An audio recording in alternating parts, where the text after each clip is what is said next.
Bueno, empecemos entonces.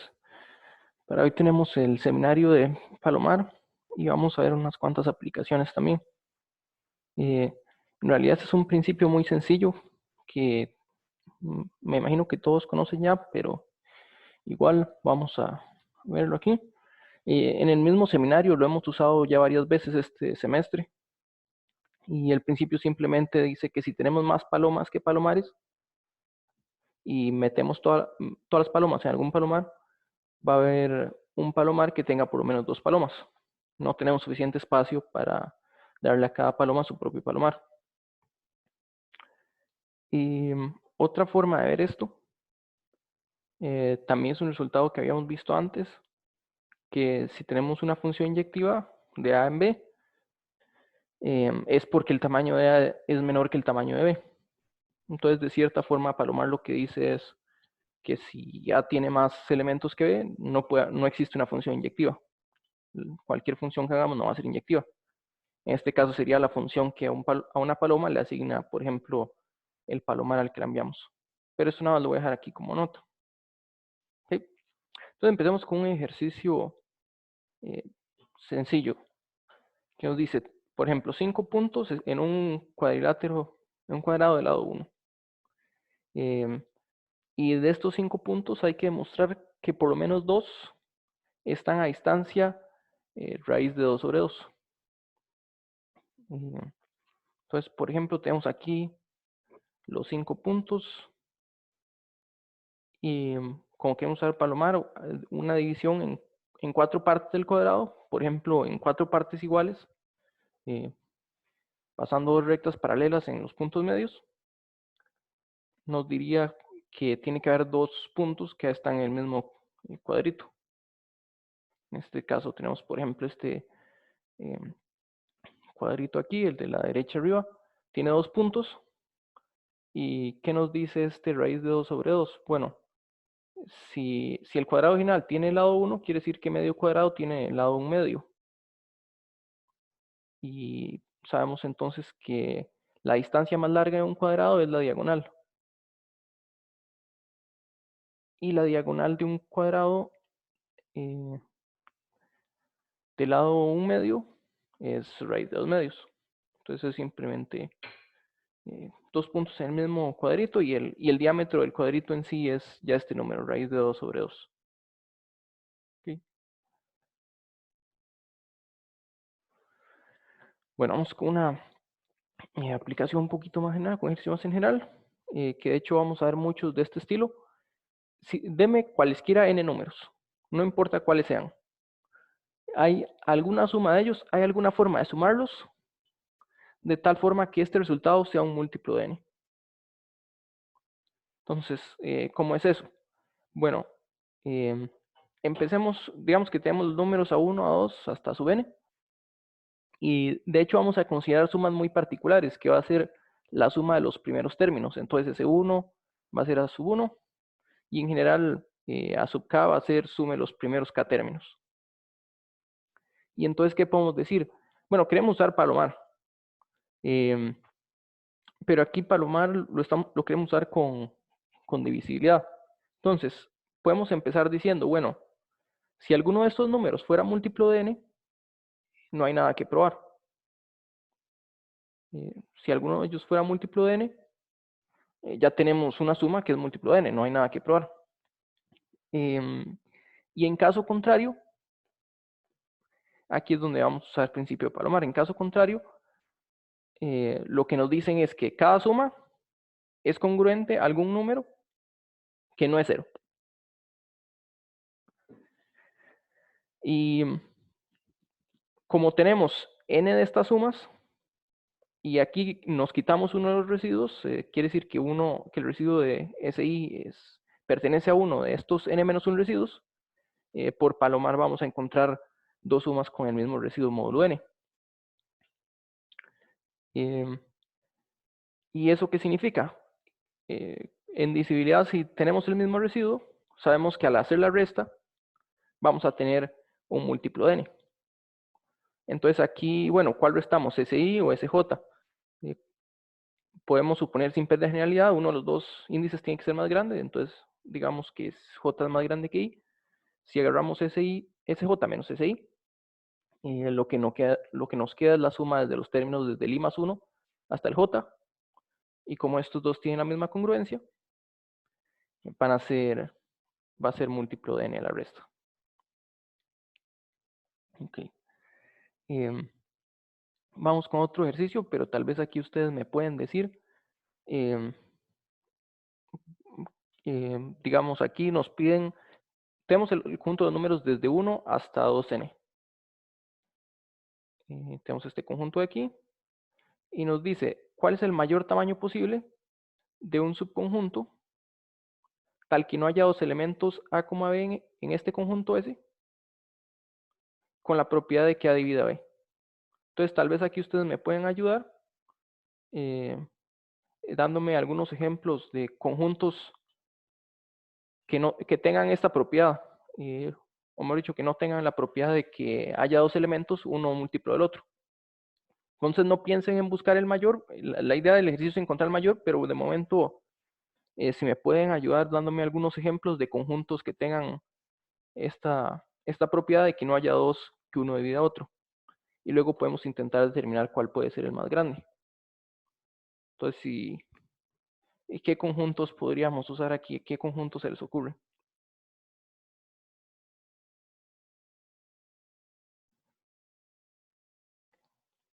Mientras tanto, yo voy a empezar con el primer ejemplo, pero vayan alguien preparándose para darme un segundo ejemplo. Por ejemplo, si yo tomo S igual al conjunto que tiene el elemento 1, tiene esta propiedad, no hay dos que uno divide al otro. Por supuesto que aquí tomé el peor conjunto que pude haber tomado, pero para calentar. Y alguien que tenga tal vez un ejemplo que... Si agarro desde el n más 1 hasta el 2n. Si vamos desde el n más 1 hasta el 2n, nos dice Johan. Entonces, bueno, este conjunto sí tiene la propiedad que nos piden. ¿Por qué tiene esta propiedad? Y nosotros sabemos que si A divide B y A es diferente de B, entonces B tiene que ser por lo menos 2A.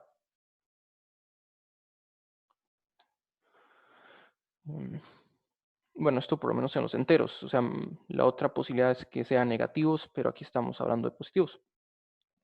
Entonces, en este conjunto, si multiplicamos este número por 2, nos da 2n más 2, que ya está fuera del conjunto. Okay. Entonces, vamos a ver que de hecho, bueno, aquí lo que obtuvimos fue un conjunto con n elementos. Vamos a ver que de hecho este es el mejor conjunto. Que de hecho este es el tamaño más grande que podemos conseguir. Entonces, borramos este aquí. Entonces, bueno, aquí tenemos este conjunto. Que nos dijo Johan. La mitad de los números más grandes. Entonces, este tiene la propiedad que nos piden. Pero antes de ver qué pasa si tenemos n más 1 elementos, vamos a considerar los múltiplos de 2. Nosotros sabemos que todo número se puede escribir, le podemos extraer una potencia 2, la potencia 2 puede ser 1, y lo que nos queda es impar. Y bueno, noten aquí que si x está en este conjunto que nos dicen, el número impar tiene que ser uno de estos números, alguno de estos n impares que hay desde 1 hasta 2n. Entonces vamos a aprovecharnos de eso. ¿Qué pasaría si tenemos un conjunto de tamaño n más 1? Al usar esta factorización, aquí tal vez cuando dice x se puede escribir de esta forma, es decir, x es igual a este número. Aquí, usando esta factorización, este mx, como vimos, tiene n posibilidades. Entonces, si tenemos n más 1 elementos, un conjunto con n más 1 elementos, vamos a encontrar que el valor de mx, aquí hay un mx que toma un valor dos veces, o sea, un x y un y que tiene el mismo mx.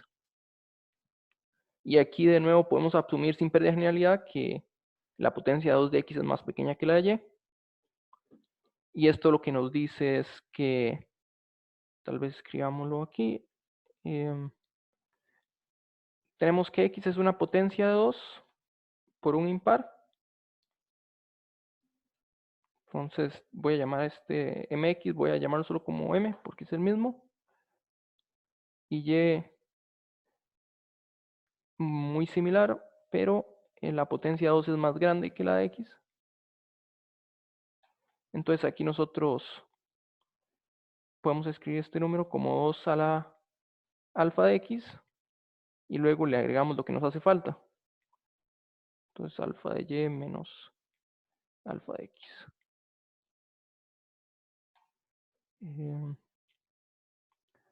Y aquí pongamos el m.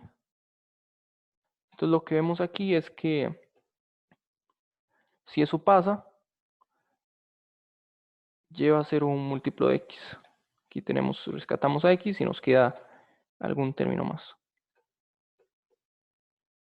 Entonces, es lo que nos dice, x va a dividir a y. Ok. Bueno, por cierto, si hay alguna pregunta en cualquier momento, nada más deténganme, eso sí. Voy a intentar no ir muy rápido, pero en cualquier momento deténganme. Ah, bueno, ya borramos esto de aquí.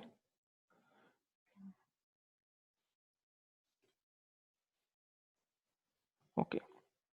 Bueno, aquí vamos con esta proposición que nos dice que A y N son primos relativos.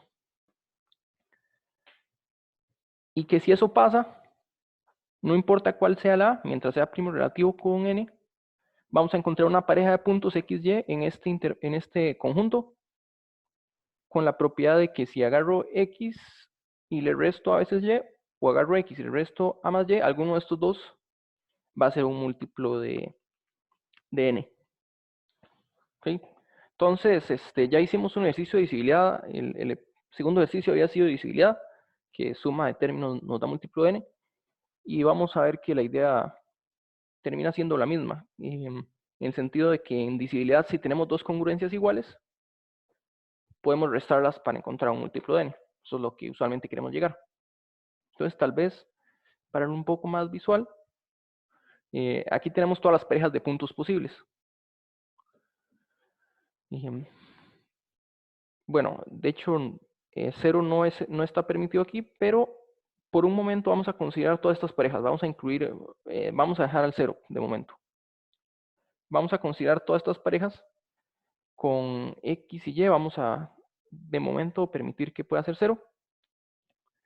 Y aquí vean que tenemos este número al cuadrado más 1, parte entera de raíz de n más 1, más 1 por el 0 al cuadrado. Este número es mayor que n. Entonces aquí lo que pasa es que si nos quedamos con solo la parte entera de raíz de n, nosotros sabemos que la parte entera es menor o igual que raíz de n. Entonces si elevamos al cuadrado nos queda un número que es al sumo n. Pero como queremos algo que sea más grande, vamos a sumar 1. Y aquí por la definición de parte entera, recuerden que parte entera es el mayor entero que está por debajo. Entonces aquí sabemos que la parte entera de raíz de n es mayor que raíz de n más 1. Perdón, menos 1. Entonces, si consideramos este término también, vamos a tener parte entera de raíz de n. Y si sumamos este 1 de aquí, este número ya va a ser mayor que raíz de n. O sea que le agregar mayor estricto, o sea que le elevar al cuadrado, vamos a tener más de n términos. Y como queremos usar Palomar, necesitamos más de n términos. Entonces, vamos a tener eso. Que como el cuadrado es mayor que n, o sea, como la cantidad de puntos que estamos considerando es mayor que n, vamos a encontrar dos parejas, x1, y1, x2, y2, con la propiedad de que esta expresión de aquí, x1 más a y1, va a tener la misma congruencia que si ponemos la pareja de x2, y2. ¿Ok? Además, como antes, sin pérdida de generalidad, tomemos que x1 sea menor que x2 para poder trabajar con eso. Y aquí tal vez para simplificar un poco, vamos a tomar x como la resta de x2 con x1 y y como la resta de y2 con... sí, bueno, perdón, la resta de y1 con y2 porque está del otro lado. Entonces vamos a empezar por ahí. Y básicamente vamos a querer que este x y y sean los que están aquí, por eso usamos la misma letra. Pero bueno, primero hay un detalle. Recuerden que 0 no estaba permitido. Aquí consideramos el 0, pero la única forma de que x sea 0, por ejemplo, es que x1 y x2 y x1 sean el mismo número. Y aquí, bueno, dijimos que x2 era mayor o igual que x1, podrían ser iguales. Pero si eso pasa, tendríamos que 0 es igual a y por a. Y como a es primo relativo con n, la única forma de que esto pase es que y también sea 0. Y entonces aquí eso sí no se puede, porque en principio uno de los dos términos podría ser 0, pero la única forma de que tanto x como y sean 0 es que x2 sea igual a x1 y que y1 sea igual a y2. Pero estas dos parejas son distintas, estamos tomando dos parejas distintas. ¿Okay? Entonces eso no se puede. Aquí sería de esto, lo que tenemos aquí. Como estas parejas son distintas, tenemos que x y y no pueden ser ambos ceros. O sea, si uno es 0, el otro es 0, entonces no pueden ser ambos 0. Y aquí básicamente tenemos ya lo que queremos, porque x es congruente con y por a módulo n, es decir, que x menos a y es congruente es múltiplo de n. Entonces eso es casi lo que queremos, pero hay que tener cuidado. Y es que aunque x es positivo, por esta resta de aquí, esta resta es positiva, bueno, mayor estricta como vimos, pero esta de aquí podría ser negativa. Entonces hay que tener ese cuidado, porque esta de aquí no sabemos si es positiva o negativa. Pero es por eso que aquí nos dicen tome menos o tome más. Entonces si hacemos la resta tendríamos que a menos y, x menos y es un múltiplo de n. El problema es si y es negativo, porque aquí nos piden que sea positivo, pero entonces lo que hacemos es multiplicar por menos, y entonces más bien lo que tenemos es el caso contrario, que tendríamos el caso contrario, que sería el más. Bueno, aquí lo podemos arreglar con valor absoluto, entonces la pareja x y y es casi la que nos dicen aquí, pero en vez de y el que estamos dando es su valor absoluto. ¿Okay? Y esta proposición de aquí la vamos a usar para el siguiente resultado,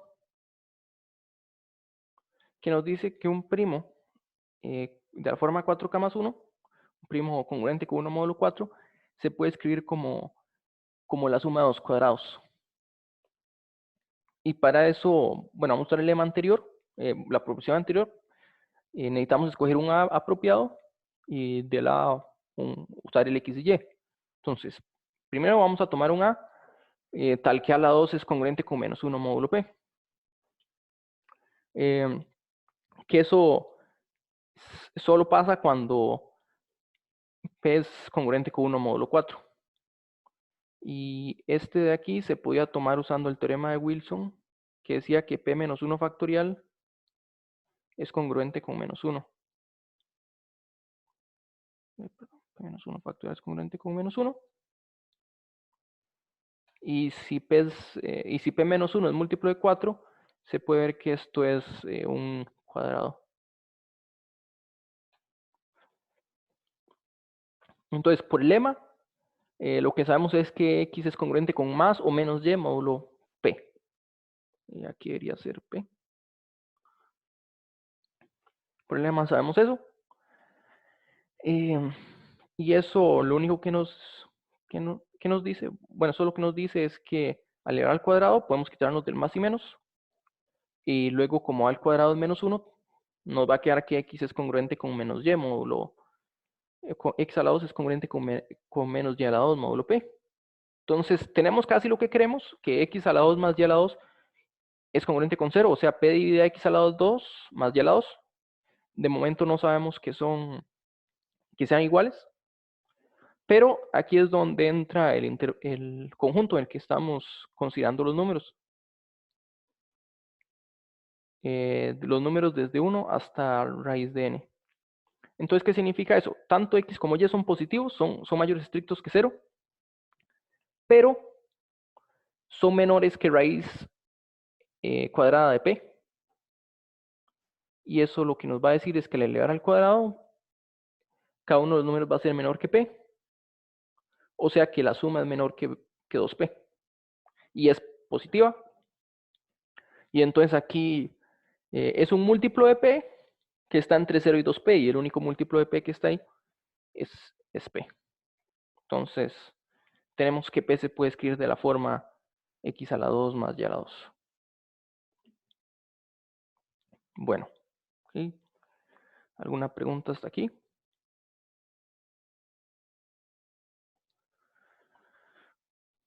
Si no, vamos.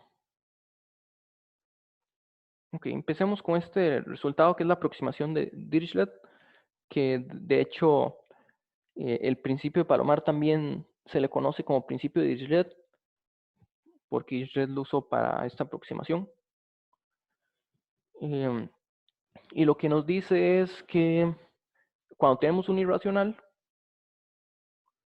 bueno, cuando tenemos un número real alfa, podemos encontrar, si ustedes me dan un n fijo, podemos encontrar un q y un p primos relativos tal que la fracción, la diferencia de esta fracción está acotada por 1 entre n por q. Entonces, en realidad aquí, cuando alfa es racional, en realidad esto se prueba muy sencillo. Pero el caso interesante va a ser más cuando es irracional.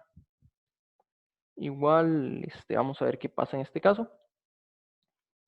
Y es que esta desigualdad de aquí, esta aproximación de aquí, si multiplicamos por q, lo que nos dice es que q por alfa menos p es menor que 1 entre n. Entonces, consideremos aquí la recta. Y por ejemplo, q varía desde 1 hasta n. Entonces, estamos considerando múltiplos de alfa. Y aquí nos dice, encuentre P y encuentre Q. Pero el Q va variando desde 1 hasta n y el P de cierta forma es libre. ¿Qué es lo que significa? Bueno, necesitamos que la diferencia de Q con alfa con un número entero, porque P puede ser cualquier entero, sea menor que 1 entre n. Entonces, por ejemplo, aquí tenemos este intervalo. Entonces, en este dibujo 3 alfa no cae en el intervalo. Pero si un múltiplo de alfa estuviera cerquita de un entero, entonces vamos a tomar p como ese entero, ya que no tenemos muchas restricciones. Si no fuera primero relativo con q, lo que hay que hacer es factorizar y cancelar los términos en común. Entonces, lo que hay que encontrar es solo que un entero esté muy cerca de un múltiplo de alfa. Y vamos a considerar la parte fraccionaria.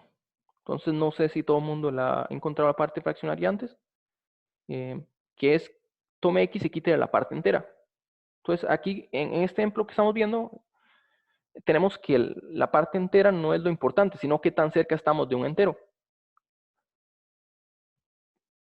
Entonces, vamos a ignorar la parte entera, le vamos a restar un entero. Lo importante es relativo a un intervalo fijo, como está nuestro número. Entonces, aquí vamos a fijarnos en este intervalo Y no importa cuál es este número entero, lo importante es, por ejemplo, la distancia que hay desde este entero hasta el múltiplo de alfa. Y ahora que me doy cuenta, este debería ser 4. ¿Okay? Bueno, otra forma de ver la parte fraccionaria es como ver los reales módulo 1. Que esto sería múltiplos enteros de 1, o sea, enteros. Relacionamos dos números si la diferencia es entera. Entonces, A es congruente con B si A menos B es un entero. Pues por eso también se conoce como R entre Z. ¿Y eso qué significa? Bueno, la parte entera de 1 la parte fraccionaria de 1 es 0. Entonces lo que estamos haciendo es que vamos recorriendo los números reales, pero cada vez que pasamos por un entero, regresamos al punto inicial. 0 y 1 los estamos identificando como el mismo punto, básicamente. Entonces esto termina siendo un círculo.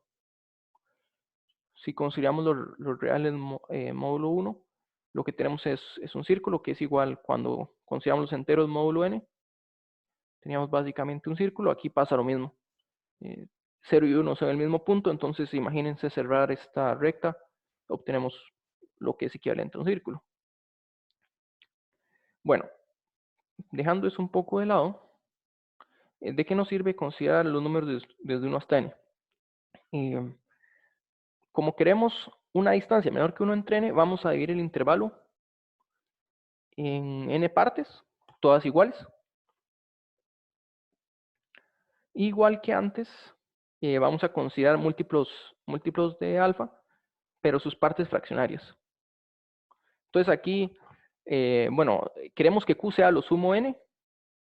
Vean que aquí estoy tomando un n más 1, a pesar de que queremos que sea lo sumo n, pero al final vamos a querer usar, tanto en divisibilidad como en aproximaciones, usamos restas, entonces ese 1 además se va a cancelar eventualmente. La idea aquí es que tenemos n más 1 términos en intervalo 0, 1, y por Palomar vamos a encontrar dos que están en el mismo intervalo. Entonces, digamos que tenemos dos términos en el mismo intervalito. Y eso quiere decir que la diferencia entre estos dos números va a estar acotada por 1 entre n, que eso es lo que queremos. Entonces, la diferencia va a estar acotada por 1 entre n. Y cuando hacemos la resta, hay que tener un cuidado. Que cuando restamos los enteros módulo 1, los reales módulo 1, si tomamos, aquí, si digamos, tomamos A y B, y A está a la derecha de B, la resta va a ser un número que está cerca de 0. Pero si en caso contrario, más bien, tomamos la resta, digamos, esa sería la resta B menos A sería este número de aquí. Pero la resta, si más bien a A le restamos B, terminaríamos como por aquí, pero eso significa estar por aquí, más cerca del 1. Entonces, con la parte fraccionaria, lo que pasa es que cuando hacemos la resta de dos partes fraccionarias, cuando hacemos la parte fraccionaria de una resta, lo que nos va a quedar es o la resta, si esta resta es positiva, o si la resta es negativa, nos vamos hasta el otro lado. Hay que sumarle 1. Si los vemos como partes enteras, la parte entera de una suma es o la suma de las partes enteras, o si la parte fraccionaria es mayor que 1, quiere decir que entre las partes fraccionarias de estos números vamos a tener suficiente para para llegar a un entero más. Entonces la parte entera de una suma puede ser o la suma de las partes enteras o ese número más 1, que es lo que se traduce aquí, solo que lo estamos viendo como resto. Y entonces eso nos va a decir cuál Q tomar. Aquí solo tomamos Q como el término apropiado. Si necesitamos que J sea mayor que I, porque Q sí tiene que ser positivo. Disculpa, Oscar, no vi la de sumarle 1. Ok, hagámoslo aquí con digamos, aquí estamos considerando la resta, pero tal vez es más fácil verlo como una suma. Tal vez es más fácil verlo en el caso de la suma. Si sumamos, Ah, no, sí, ya la vi. ok. Bueno, entonces voy a dejar esto ahí. Disculpa. Aquí estamos, sí. Aquí vamos a considerar la resta. Ya, como borramos esto, consideramos la resta. Eso sí, con j menor que i, porque q está nos piden que esté en el intervalo, bueno, que sea mayor que 1, al menos 1. Como de estos índices, el mayor era n más 1 y el menor era 1, al hacer la resta, eso sí nos va a quedar algo que sea menor que n. Y entonces, como estamos restando dos números que están muy cerquita, vamos a tener tal vez algo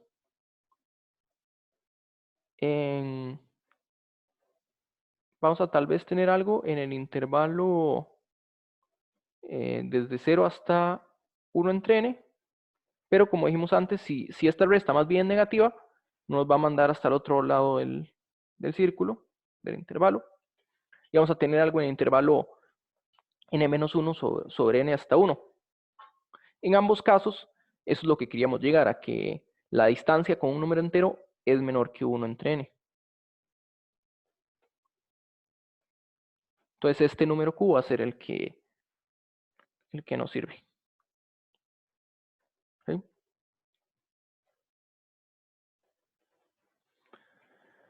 Y una consecuencia de la aproximación de Dirichlet es el teorema de Kronecker, que nos dice que si alfa es un número irracional, de hecho la sucesión de partes fraccionarias, que sería la sucesión n por alfa, la parte fraccionaria de n por alfa, va a ser denso en el intervalo 0,1. Que eso lo que significa es, tome cualquier pareja de puntos A y B y siempre vamos a encontrar algo en el medio, un término que está en el medio. De hecho, infinitos números que están en el medio, si repetimos el proceso.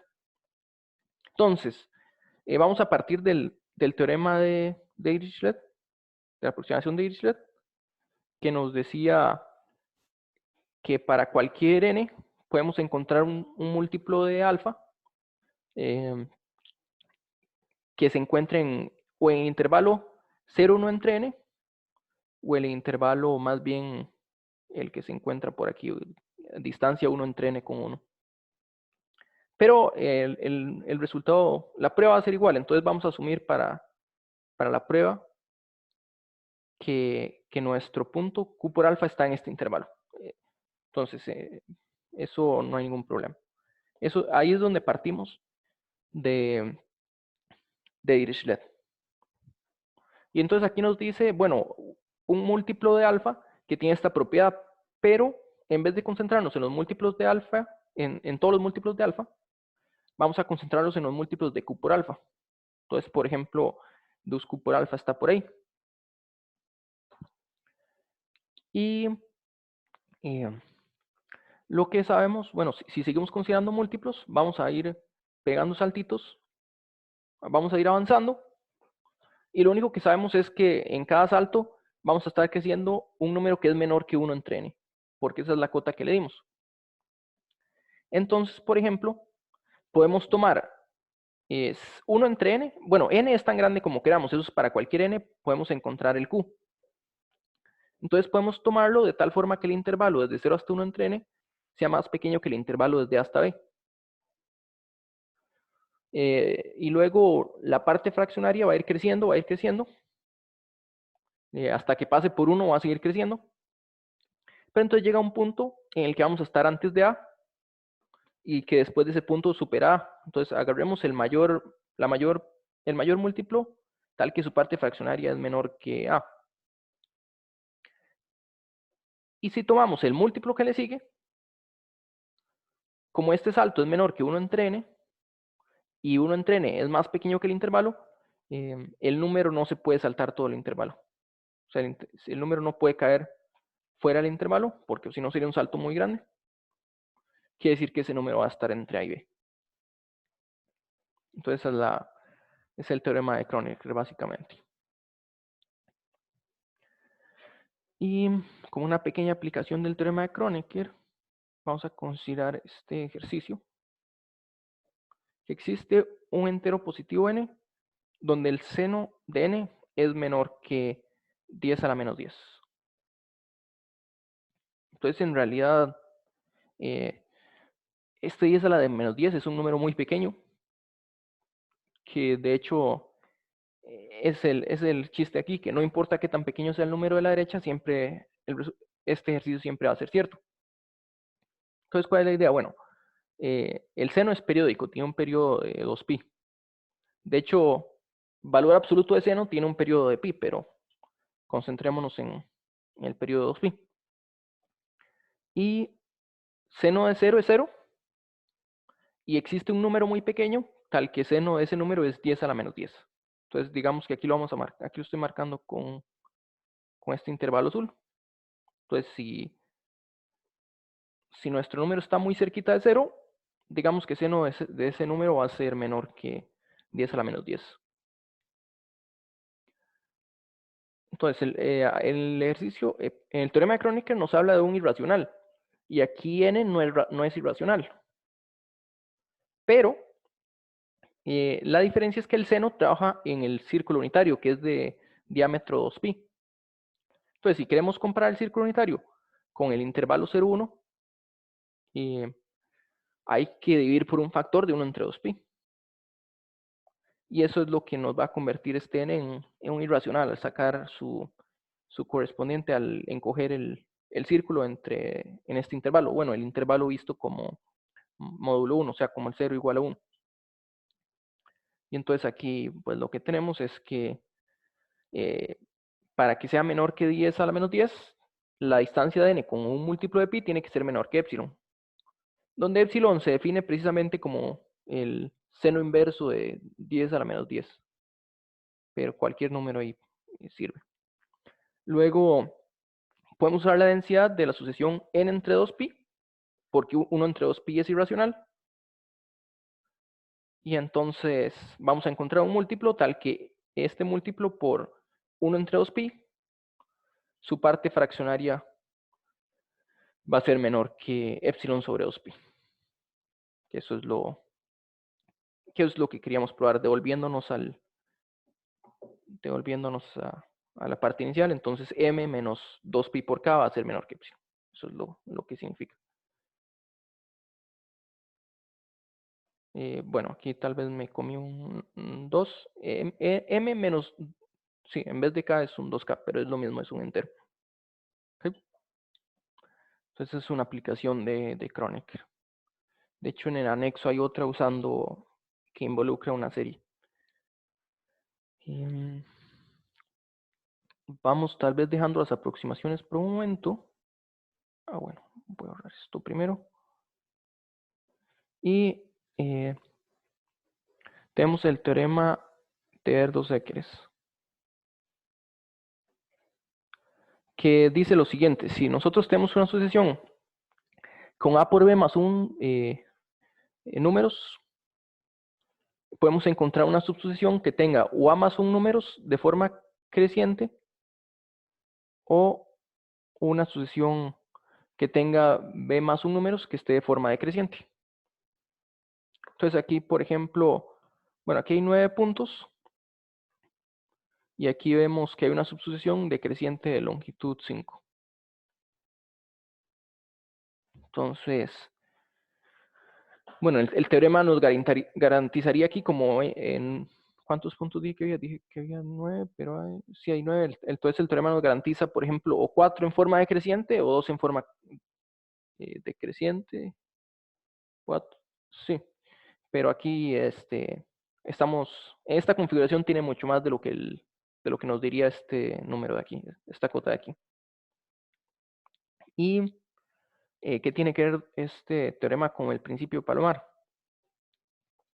Y es que lo que vamos a hacer es que a cada término nos vamos a poner a contar qué tan grande puede ser una sucesión que crezca y termine con este punto, o en lo contrario, más bien que crezca y termine con ese punto. Entonces, lo que vamos a hacer es asignarle una pareja a cada punto, que en la primera entrada nos va a decir, tenemos una sucesión de esta longitud que termina en este punto. Y a la derecha nos va a decir, tenemos una sucesión de cierta longitud que termina en este punto. Entonces, aquí en este ejemplo, por ejemplo, empezamos con el 1, 1, es el primer punto, siempre va a ser 1, 1. Este va a ser 2, 1 porque la sucesión de estos dos términos, es creciente, y la sucesión decreciente más grande es solo un término, no hay nada detrás que esté más grande. Este, por el contrario, más bien tiene una sucesión decreciente de longitud 2, que puede ser o con el primer término o con el segundo y el tercero, pero nada que sea creciente, excepto el término solo. El que está aquí es 2, 2, porque podemos encontrar dos sucesiones crecientes y una decreciente de longitud 2. Aquí una longitud de 3. Y bueno, ahí sigue, podemos verificar los números. Esta es la que veíamos que tiene una sucesión decreciente de longitud 4. Y la sucesión creciente más grande es usando este que está por debajo. Este aquí tiene 1, 5. Y el último 3, 12 en el ejemplo. ¿Okay? Pero la observación que hay que ver aquí es que todas las parejas son distintas. Y eso es simple. Porque si tenemos dos puntos, diferentes, el que está a la derecha, si está por encima, cualquier sucesión creciente que termine en este punto, se va a extender con el punto de la derecha. Entonces la primera coordenada sería más grande.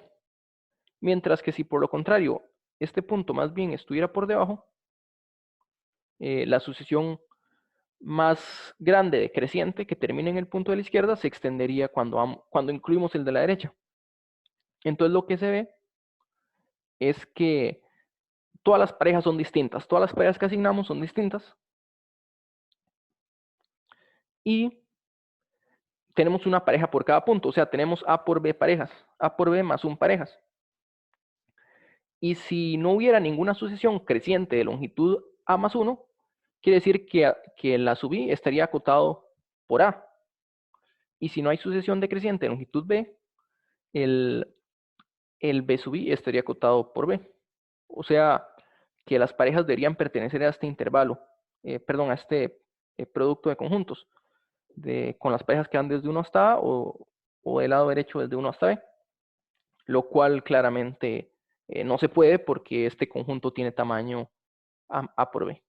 Entonces el tamaño de este conjunto es A por B. Entonces, por Palomar debería haber dos parejas que son iguales, lo cual es una contradicción.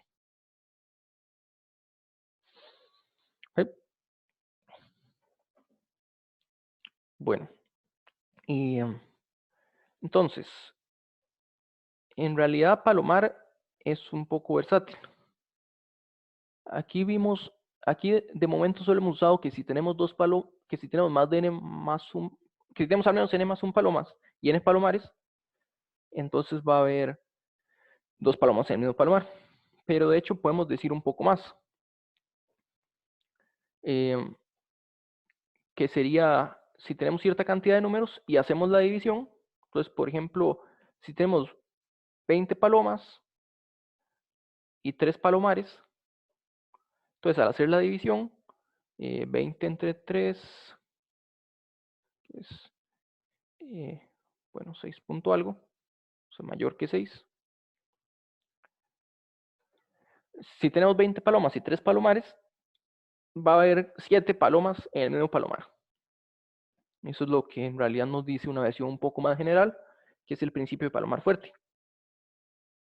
Y vamos a usarla para mostrar este ejercicio que tal vez ustedes conocen, algunos de ustedes conocen, que si tenemos 6 personas, vamos a poder encontrar siempre 3 que se conocen mutuamente, o por el contrario, 3 que no se conocen. Entonces aquí son 6 personas, Y podemos colorear las relaciones de, por ejemplo, si dos personas se conocen, podemos colorear de azul esta pareja, que representa eso, se conocen, o de rojo, el hecho de que no se conocen. Entonces, por ejemplo, tres personas que se conocen, sería hablar de un triángulo, tres personas, tal que cada pareja es coloreada del color azul. Mientras que tres personas que no se conocen, sería hablar de un triángulo que tenga todos los lados rojos. ¿Okay? Entonces, ¿cómo usamos el principio de Palomar fuerte aquí? Bueno, párense en cualquier persona. Entonces, desde el punto de vista de esta persona, hay otras 5 personas. Y para cada una de estas personas tenemos una relación azul o una relación roja. Entonces, tenemos 2 relaciones y 5 personas. Quiere decir que tenemos o 3 aristas que son azules o 3 aristas que son rojas. Entonces, 5 entre 2 es mayor que 2 y entonces al sacar el techo va a ser 3. Entonces, digamos, por ejemplo, sin pérdida de generalidad, que desde esta persona conoce a otras 3, sin pérdida de generalidad. Bueno, ¿y aquí qué pasa? Si, por ejemplo, estas 2 personas se conocen, tendríamos un triángulo azul, que eso es lo que queríamos mostrar. Y lo mismo con cualquier otra pareja. Si estos 2 se conocen, tendríamos un triángulo azul. Entonces aquí o tenemos un triángulo azul con una sola de estas aristas azules, y el caso contrario sería que cada una de las aristas sea roja, y entonces ahí más bien encontramos un triángulo rojo. ¿Okay? Y bueno, de hecho el principio de Palomar se puede hacer un poco más general, que es que tenemos una forma de sumar n, y no importa cuál sea esa suma, si tenemos la suma de otro número que tenga más de n elementos, siempre va a haber una forma, siempre va a haber un conjunto que le estemos asignando más que el xy que le corresponde. Entonces, por ejemplo, si nosotros consideramos 3 más 4 más 8, este número es 15, quiere decir que si nosotros agarramos 16, un conjunto con 16 elementos por lo menos, y lo partimos en 3 partes, o la primera parte tiene más de 3 elementos, o sea, al menos 4, o la segunda parte tiene al menos 5 elementos, o la tercera parte tiene al menos 9 elementos. Pues aquí, en muchos casos, lo que pasa es que las particiones son equivalentes, entonces no nos interesa cuál tiene más, pero a veces tal vez un elemento de la partición es más valioso, entonces le podemos poner más peso o algo así. Y la prueba de esto en realidad es solo considerando una partición de la imagen inversa. O sea, tenemos una función que va desde hasta n y contamos cuántas preimágenes tiene cada elemento, y si cada imagen inversa estuviera acotada por el xy, lo que tendríamos es una suma que es a lo sumo n, pero la hipótesis es que a es mayor que n. ¿Okay?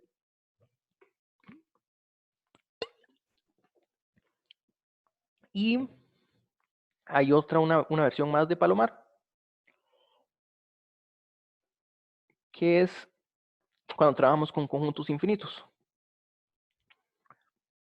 Entonces, lo que nos dice es, tenemos una cantidad finita de conjuntos,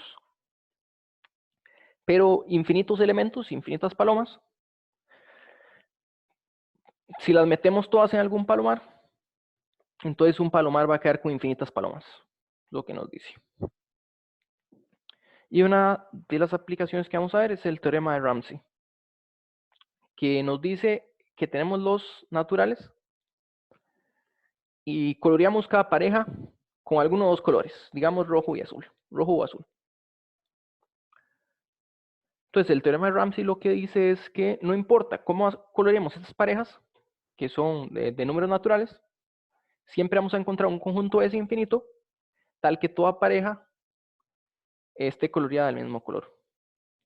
Entonces digamos, bueno, aquí tenemos esto de aquí, pero en realidad hay más términos después de los puntos suspensivos. ¿Okay? Eso es lo que nos dice el teorema de Ramsey. Y una nota aquí es que cuando hablamos de coloración, en realidad se refiere a particionar, que es lo que hemos estado haciendo todo este tiempo. Los palomares lo que hacen son particionar el conjunto. Solo que, por ejemplo, cuando hablamos de parejas, es más natural hablar de colores que particionar las parejas. De hecho, la coloración es muy útil en ese sentido porque en muchos casos colorear es algo como que suena más natural, pero lo que estamos haciendo es dividiendo en clases, haciendo una partición. ¿Sí? Entonces vamos a ver más o menos cómo se va probando cómo se puede probar el teorema de Ramsey.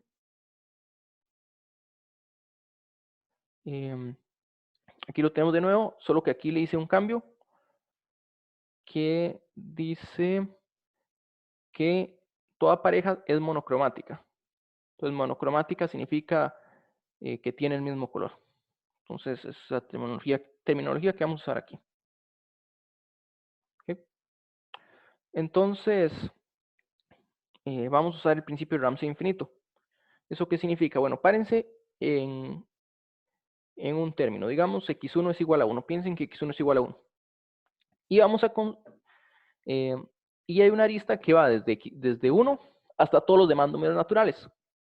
Entonces, algunas son azules, otras son rojas. Pero como los números naturales son infinitos, lo que nos dice es que alguno de los dos conjuntos, ya sea las aristas azules o el conjunto de los elementos a los que salen aristas rojas, tiene que ser infinito.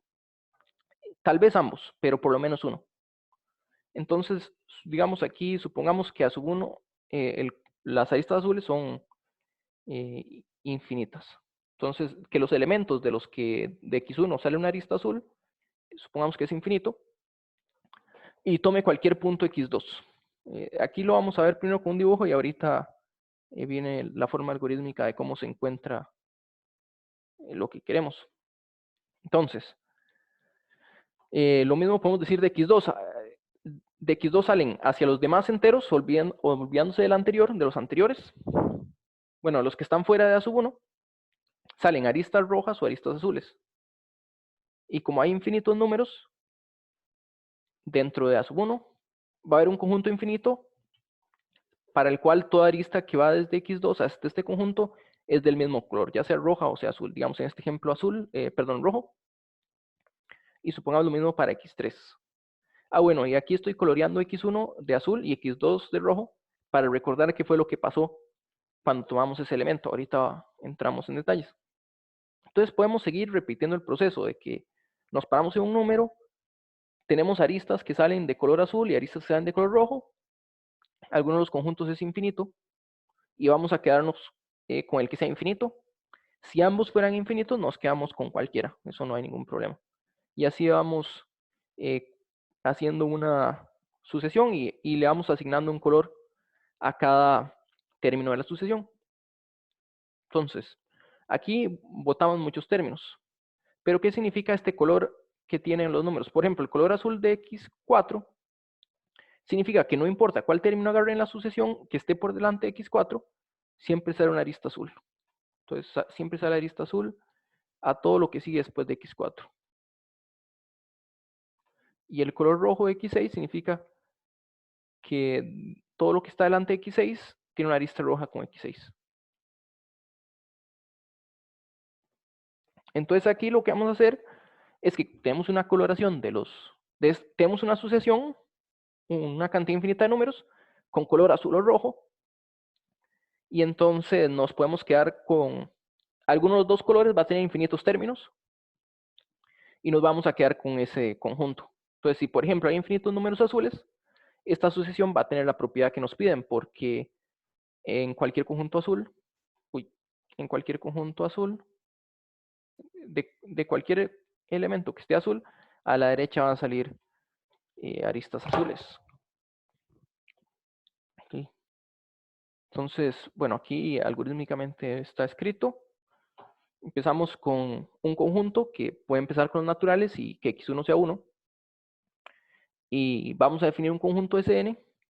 Bueno, Sn y Xn sucesivamente, de forma recursiva, que vamos a tener a n, los x en el conjunto infinito en el que estamos trabajando, de los cuales sale una arista azul con el xn, y b sub n va a ser los otros, los que sale una arista roja. Alguno de los dos conjuntos es infinito, tal vez ambos. Pero entonces, si el conjunto AN es infinito, también vamos a asignarle, lo vamos a escoger como el siguiente Sn, o sea, Sn más 1 va a ser a sub n, y le vamos a asignar el color xn como azul. Y de la misma forma, si a sub n es finito, entonces b sub n tiene que ser infinito, y hacemos lo mismo, que tomamos Sn como este conjunto, y le asignamos un color a xn, que va a ser rojo, que sería en este caso rojo. Y además, vamos a definir el siguiente término de la sucesión, que va a ser el menor elemento de Sn, de Sn más 1. ¿Sí? Y entonces lo importante aquí es que por la forma que se escogió estos términos, cuando i es menor que j, el color de la arista xy xj solo depende de xy. Entonces aquí no importa cuál xj tomen, mientras esté a la derecha de xy, el color va a depender solo de xy. Y entonces estos términos definidos va a ser el conjunto S que nos piden, el conjunto S donde toda pareja tiene el mismo color.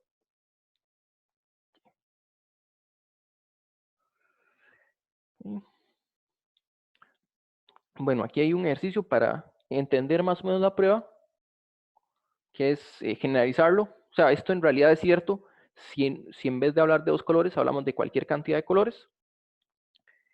Y si en vez de hablar de parejas de conjuntos, hablamos de conjuntos de cualquier tamaño. Entonces, de hecho, voy a poner aquí el enunciado, tal vez para tener una segunda forma de verlo.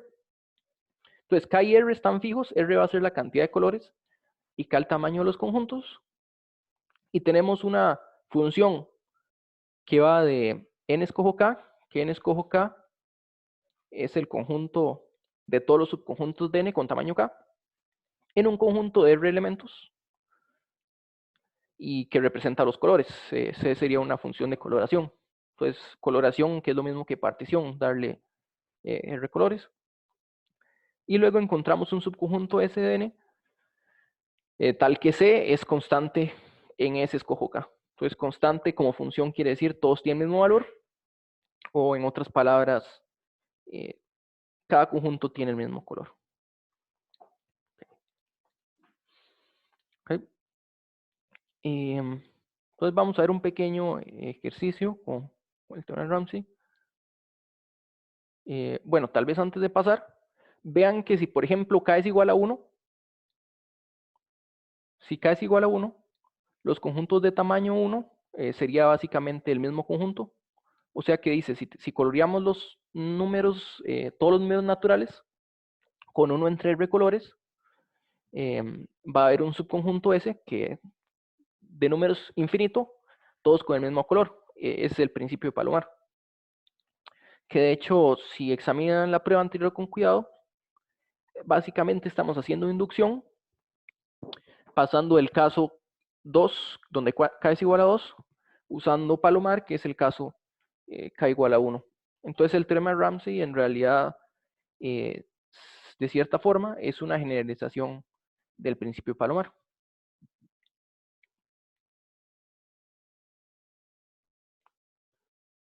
Okay. Entonces, veamos este ejercicio que no tiene nada que ver con el teorema de Ramsey, que nos habla de funciones.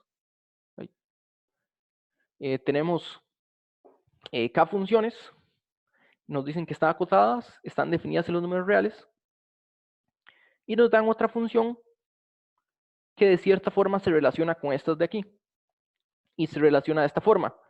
Si tenemos dos valores x y y, tal que la resta de f de x con f de y, la distancia de f de x con f de y es mayor que epsilon,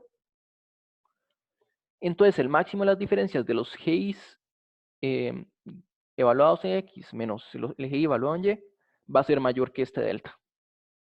Entonces, tiene esta relación, y si eso pasa, nos dicen que hay que probar que f también es acotada. Entonces, una forma de probar es, bueno, primero que todo, suponer por contradicción. Cuando queremos probar que es acotada, supongamos que no es acotada. Y si no es acotada, quiere decir que para cualquier m que ustedes me den, existe un x tal que f de x es mayor que m. Pero, como queremos aprovecharnos de las hipótesis del problema, entonces en vez de tomar solo un valor que sea muy grande, vamos a aprovecharnos de este epsilon. Entonces, deme cualquier valor de f de x y yo voy a encontrar otro valor que sea mayor que f de x más epsilon, por ejemplo. Entonces, vamos a encontrar así para cada término uno más, tal que f de x y va a ser f de x más epsilon, por lo menos f de x y más epsilon. Entonces, esta sucesión, por ejemplo, tiende a infinito a la velocidad de epsilon, porque el siguiente va a ser f de 3 va a ser mayor que f de 1 más 2 epsilon, f de 4 va a ser mayor que f de 1 más 3 epsilon, y así sucesivamente, entonces va para infinito. Pero lo bueno de usar el epsilon aquí es que podemos usar la hipótesis. La hipótesis dice que el más grande de estas diferencias va a ser mayor, va a ser mayor que delta, la diferencia.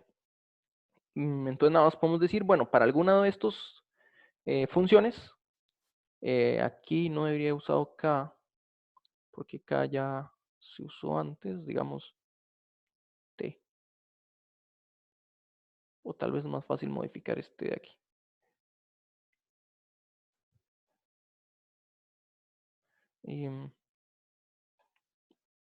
Entonces, para alguna de las funciones, digamos, sabemos que para el máximo se cumple, entonces sabemos que para alguna función se cumple que gk de xy más 1 es mayor que gk de xy más un delta, que esa es la hipótesis.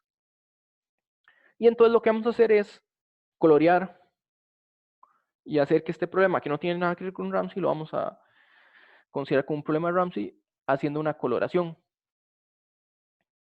donde a una pareja xy y xj, una pareja de estos términos en sucesión, le vamos a asignar el color que va a ser el más grande, va a ser el valor más grande de estas diferencias. O sea, la función g, tal que g de x y menos g de xj tenga la mayor diferencia. Entonces vamos a asignarle el máximo. Si coincidieran dos valores, no importa, tomamos cualquiera. Y lo que sabemos también es que esta diferencia siempre va a ser mayor que delta. Entonces, el teorema de Ramsey nos dice, asignamos colores, podemos encontrar una subsucesión o un conjunto infinito monocromático. Entonces aquí tenemos una sucesión que todos los términos tienen el mismo color, y tener el mismo color significaba que la diferencia va a ser mayor que la diferencia de un término con el otro, evaluados en G, en el G correspondiente, GT, va a ser mayor que el término anterior más delta. Entonces, como la sucesión es monocromática, esto es lo mismo para cada término de la sucesión. Y entonces esta sucesión que nos da, evaluada en G de T, va para infinito, porque va creciendo a un ritmo lineal, múltiplos de delta. Y eso contradice el hecho de que G de T era acotada.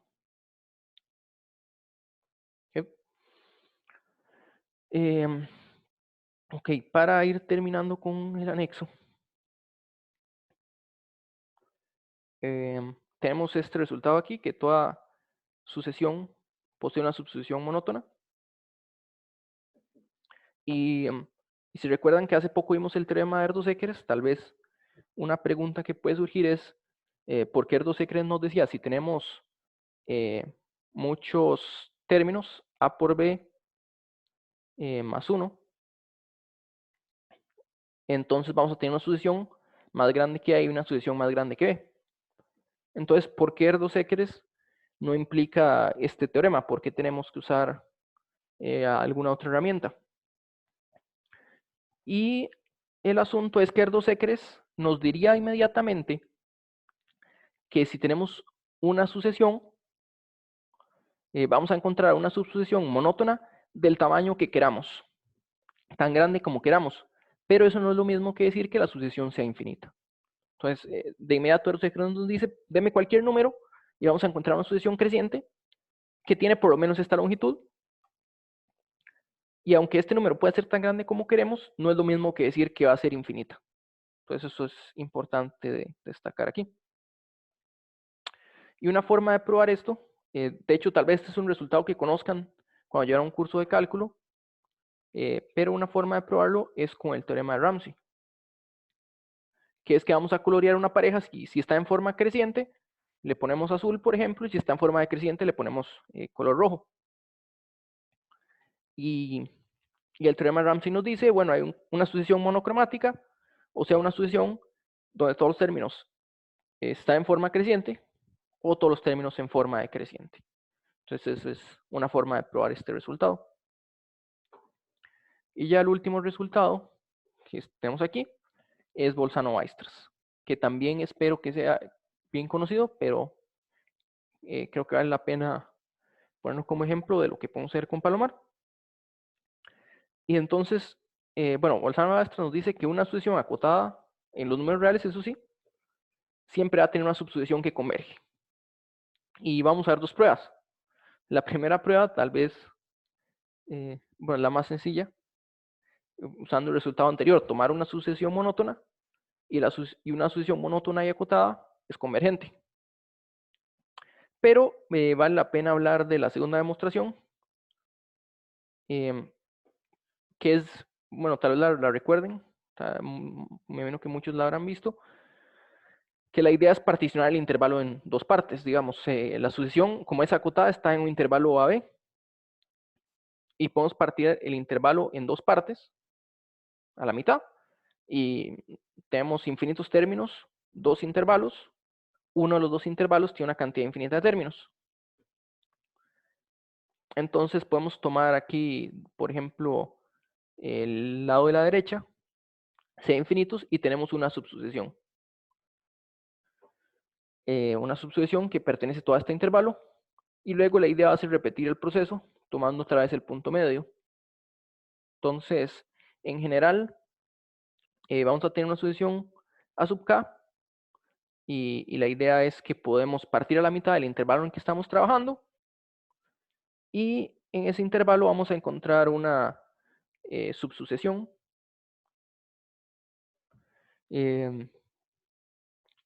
Entonces, cada vez podemos seguir partiendo a la mitad y definiendo una nueva sucesión, y esa subsucesión va a ser convergente, y eso es sencillo de probar. Bueno, perdón, cada vez definimos una sucesión, pero luego de esta sucesión vamos a rescatar los términos de la diagonal, el término enésimo de la sucesión enésima. Y aquí en realidad lo importante es rescatar términos de la sucesión enésima, no tiene que ser el enésimo, pero al tomar el enésimo término nos aseguramos de que todos los términos de la sucesión sean diferentes. O sea, que los índices sean diferentes. No queremos, si por ejemplo tuviéramos la función constante, no queremos agarrar x1 todas las veces. Necesitamos agarrar x1, luego x2, luego x3 y así sucesivamente. Entonces, como la longitud de los intervalos tiende a 0, los intervalos convergen a un solo punto, y ahí se puede ver que la sucesión, como pertenece a, como cada vez estamos tomando subsucesiones, entonces desde la sucesión enésima en adelante, todos pertenecen a un mismo intervalo de longitud a menos b entre n. Ok. Si tienen alguna pregunta, o si no, tomamos un descanso de unos 5 minutos antes de pasar con los problemas.